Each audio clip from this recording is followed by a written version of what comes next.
चला तर फ्रेंड्स, श्रावण महिना चालू आहे आणि रोज रोज त्याच व्हेज भाज्या खाऊन जर तुम्हाला पण कंटाळा आला असेल तर असा ठेचा, टोमॅटो मिरचीचा ठेचा एकदा नक्की ट्राय करून बघा. तुम्हाला पण नक्की आवडेल आणि तुम्ही तो वारंवार कराल. अगदी सोपी रेसिपी आहे आणि 10 मिनिटात बनणारी आहे. तर बघा, त्यासाठी या ठिकाणी मी एका लोखंडी तव्यामध्ये 2-3 चमचे तेल घेतलेलं आहे. त्याचबरोबर त्याच्यामध्ये 1 चमचा जिरे घातलेले आहे. एक मोठा कांदा चिरून घातलेला आहे. त्याचबरोबर 7-8 लसूण पाकळ्या घातलेल्या आहेत आणि 10-12 मिरच्या घातलेल्या आहेत. आता मिरच्या आणि टोमॅटोचा ठेचा आहे त्याच्यामुळे मिरच्या मी जास्त घातलेल्या आहेत. त्याचबरोबर 1 पळी शेंगदाणे घातलेले आहेत आणि या ठिकाणी 3 मीडियम साईजचे टोमॅटो मी घेतलेले आहेत आणि ते अशा पद्धतीने कट करून घेतलेले आहेत गोलाकारमध्ये.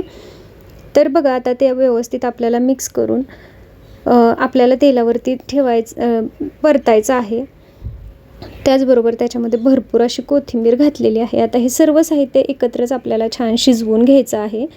वेळोवेळी ते आपल्याला मिक्स करत राहायचं आहे जेणेकरून सर्व साहित्य व्यवस्थित शिजलं जावं म्हणून.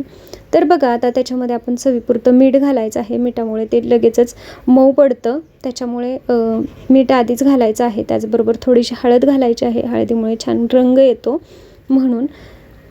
तर बघा, आता परत एकदा ते व्यवस्थित मिक्स करून घ्यायचं आहे आपल्याला. आणि त्याचबरोबर या ठिकाणी मी थोडंसं गरम मसाला घातलेला आहे. तुम्ही धना पावडर पण घालू शकता, नाही घातलं काही तरी चालेल. हा असा पण ठेचा खूप छान टेस्टी झाला होता.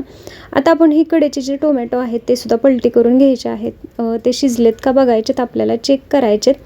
आता या ठिकाणी बघा, टोमॅटो थोडेसे कडक राहिलेले आहेत, त्याच्यामुळे आता आपण 1-2-3 मिनटं ह्याच्यावरती झाकण ठेवणार आहोत जेणेकरून टोमॅटो व्यवस्थित शिजला जावा म्हणून.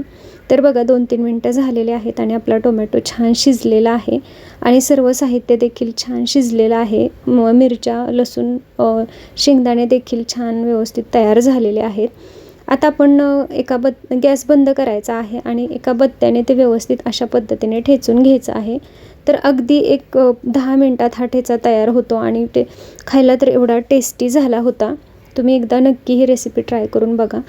तर बघा, तुम्हाला पण ही रेसिपी कशी वाटली मला नक्की कमेंट करून सांगा. रेसिपी आवडली असल्यास नक्की लाईक करा, तुमच्या फ्रेंड्ससोबत शेअर करा आणि माझ्या चॅनलला सबस्क्राईब करा. Thank you for watching.